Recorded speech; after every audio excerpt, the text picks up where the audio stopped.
Today we are going over the worst stained glass practices out there and how to avoid them, because a lot of them can make your stained glass piece look worse.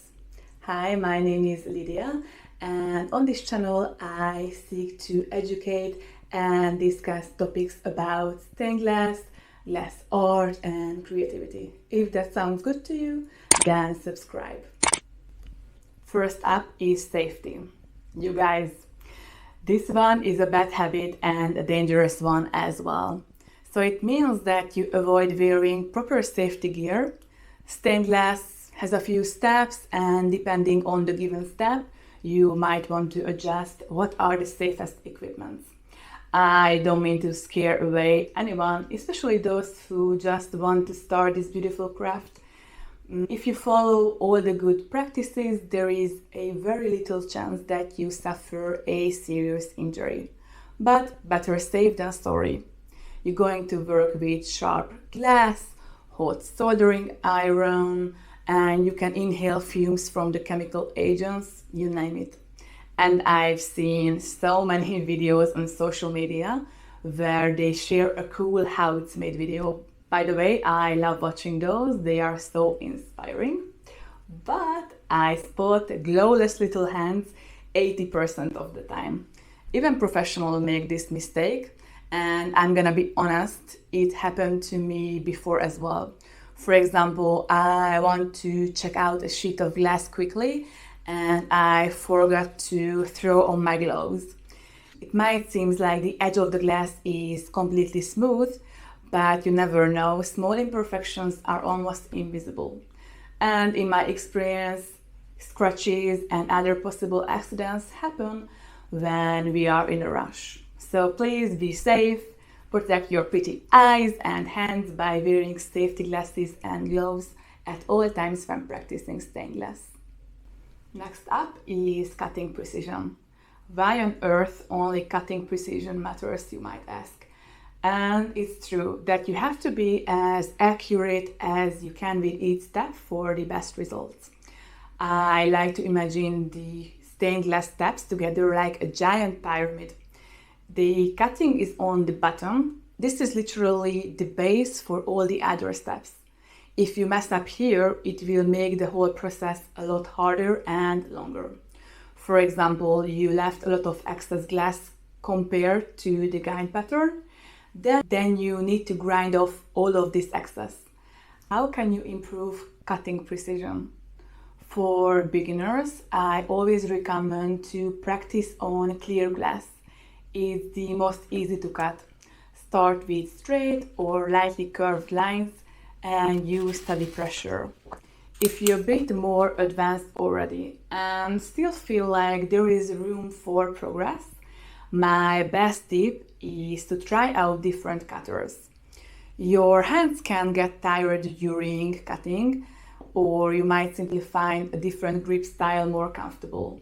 Cutter quality is also important. Using old or bad quality tools will sabotage your success. My favorite cutter currently is the Tojo pistol grip cutter. It's super comfy and great for beginners as well. But there are pencil, saddle and adjustable grip handle styles on the market as well. Check out which one works best for you. Alright guys, the third mistake is pretty easy to fix. Mistake number 3 is not grinding all edges, even the seemingly straight ones. I want to show the difference on these pieces. You can see the ungrinded edges are shiny. Even if you executed the most perfect cut, it's nothing to do with that. After grinding, the edge became dull and matte. So the goal is to remove all the shininess and simply go over every edge with the grinder. Foil will stick better to the matte edges and you won't accidentally cut yourself with unexpected glass bumps while foiling. Next up, fixing foil mistakes.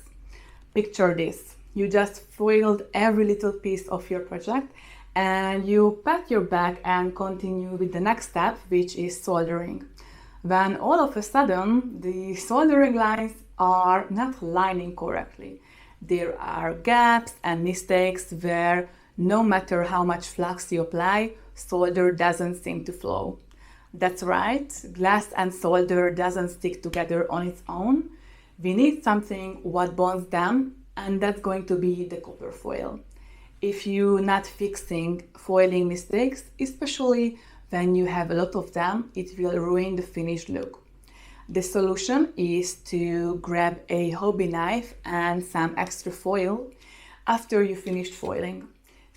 Fix every split, uneven or overlapping foil with adding more foil or cut off the excess. Repeat this process for all of your pieces until they are all covered in shiny and even copper foil. And you're good to go. By the way, I have a little surprise for you. If you're interested in learning more about the craft, check out my free stained glass Kickstart Kit in the description box below. Just click on it, fill out the form, and it will be delivered straight to your inbox. This guide is perfect for beginners, restarters, and those who attended a stained glass class but want further guidance at home. It's a fun Kickstart kit what really helps you get you going. Okay, going back to the mistakes. What about the edges? Let me add some context here. You will need to solder the front and the back side of your project. Nothing else left, just the edges, and maybe to add a few loops if it's a hanging piece. This mistake is a personal one for me. For the longest time, I didn't do anything to strengthen the edges, just thin them. Somehow I found it more aesthetically pleasing that way, but soon I realized that leaving out this step will reduce the longevity of the piece as well as makes it look a bit unfinished. You can choose from two methods in terms of edges. You can use frames, aka lead cames, or simply beading the edge. Both have its pros and cons, but both will strengthen and protect the vulnerable edges by creating this U shape around them. Lead cames are stronger and allow more structure. It's great for bigger projects with a simple silhouette. Edge beading, great for pieces with complex silhouettes, and also the method which not requires extra tools and supplies, so it's very beginner friendly. The final mistake is related to the finishing steps. Not using the right polish will make a huge difference, trust me. Depending on where you live, on what products you can access, you might need to experiment here a bit. I didn't find stained glass finishing compound neither offline and online, so I started to look for car polishes with carnauba wax in them. Car polish or wax can work completely fine, you just need to find the right one. Look for ones with thicker consistency. When applying, the polish should create a hazy white film after around 10 minutes. Without the right polish, the finished piece won't be extra shiny and resistant to outer factors. Just look at the difference. Alright guys, we made it through. Thank you so much for hanging. Let me know if you found these mistakes relevant, and I would love to know what you consider the biggest stained glass mistakes. I would love to hear your opinion about the topic. See you soon.